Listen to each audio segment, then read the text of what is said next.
नमस्कार मित्रांनो, आज तुमची पत्नी बोलते की चला आज पिक्चरला जाऊ, तुम्ही म्हणता नाही. चला आज कुठेतरी फिरायला जाऊ, तुम्ही म्हणता नाही.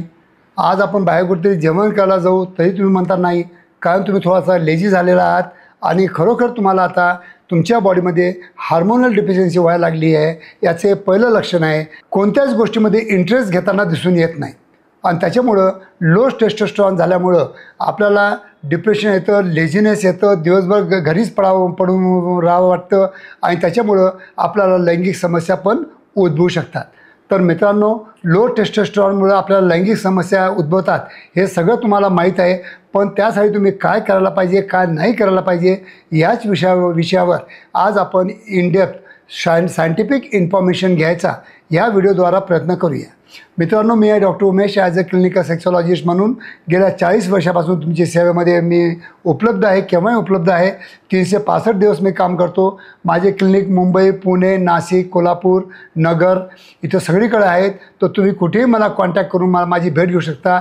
जसं मी एक शनिवार रविवार सोडून पुण्याला येतो, एक शनिवार रविवार सोडून मुंबईला येतो, तेव्हा तुम्ही माझी भेट घेऊ शकता. तरी मित्रांनो, जेव्हा केव्हा तुम्हाला काही माझी गरज भासली तर मी तुमची सेवा करण्यासाठी तत्पर आहे मित्रांनो. आणि तुम्ही दिलेल्या फोनवर केव्हाही फोन करा, मी केव्हाही तुमच्यासाठी उपलब्ध राहील. धन्यवाद. तर मित्रांनो, आजचा जो आपला सब्जेक्ट आहे की लो टेस्टोस्टेरॉन लेवल.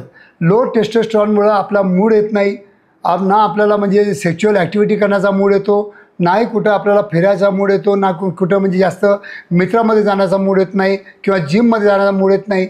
उत्स्फूर्तपणे जे कामं करायला पाहिजे ती कामं करत नाहीत आणि त्याच्यामुळं कुठे कुठे आपली चिडचिड पण निर्माण होते, डिप्रेशन येतं आणि त्याच्यामुळं आपल्या पार्टनरबरोबर केव्हा केव्हा आपलं भांडणामध्ये पण रूपांतर होऊ शकतं.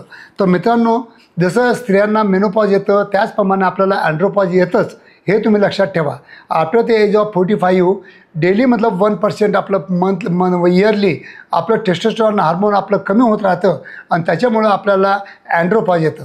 अँड्रोपॉज आणि पुरुषामध्ये येतं आणि मेनोपॉज हे स्त्रियामध्ये येतं जिथं त्यांची मासिक पाळी थांबलेली असते. तर मित्रांनो, अँड्रोपॉजचे भरपूर पेशंट माझ्याकडे येतात.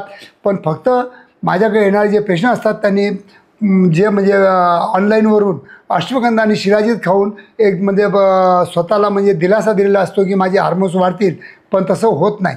मित्रांनो, जेव्हा केव्हा तुम्हाला अँड्रोपॉज आलेला असतो तेव्हा तुम्हाला सायंटिफिकली प्रूव्ह झालेलं आहे की 60 टेस्टोस्टेरॉनचे बूस्टर डोस तुम्हाला घेणं अत्यंत गरजेचं असतं आणि ते पण इंजेक्टेबल फॉर्ममध्ये. कारण इंजेक्टेबल फॉर्ममध्ये 100% ॲब्झॉर्प्शन होतं आणि इमिजिएट तुम्हाला तुमच्या बॉडीमध्ये बदल दिसून येतात, तुमच्या काम इच्छेमध्ये बदल दिसून येतात.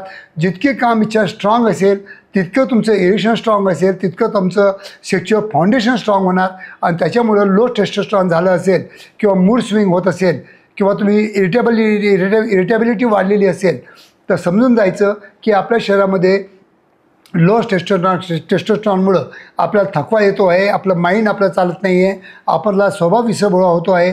तर नक्कीच तुम्ही केव्हाही माझ्या क्लिनिकला येऊन टेस्टोस्टेरॉन रिप्लेसमेंट थेरपी, जे की फॉरेनला आफ्टर द एज ऑफ मतलब अँड्रोपॉज 55 it is a very common. पण आपल्या इथं उगीच साईड इफेक्ट म्हणतात आणि जे इफेक्ट न देणारे औषधी असतात केव्हा केव्हा अश्वगंधा आणि शिलाजीसारखे औषध तुम्ही ऑनलाईन जो की म्हणजे प्युअर फॉर्ममध्ये ऑर्गॅनिक फॉर्ममध्ये तुम्हाला मिळत नाही आणि ते तुम्ही कंझ्युम करत राहता आणि त्याच्यामुळे तुमचा आजार जो असतो तिथल्या तिथंच राहतो. तुम्हाला अँड्रोपॉजपासून सुटका मिळत नाही आणि तुमचं लैंगिक आयुष्य धोक्यामध्ये येऊ शकतं. तरी मित्रांनो, जेव्हा केव्हा तुम्हाला अँड्रोपॉज झालेलं असेल तेव्हा तुम्ही माझ्या क्लिनिकला या आणि बूस्टर 6 डोस आपले टेस्टोस्टेरॉनचे माझ्याकडे केव्हाही घेऊन जा. मंथली फक्त एकच वेळ तुम्हाला यावं लागतं. पण हे 6 इंजेक्शन जर तुम्ही घेतले, 6 बूस्टर इंजेक्शन घेतले तर मला वाटतं की जर त्याचं मूळ कारण जर टेस्टोस्टेरॉन हार्मोन असेल, तुमची काम इच्छा कमी असेल तर ते इम्प्रूव्हमेंट होण्यासाठी हे टेस्टोस्टेरॉन थेरपी रिप्लेसमेंट थेरपी नक्कीच तुम्हाला मदत करेल. धन्यवाद मित्रांनो.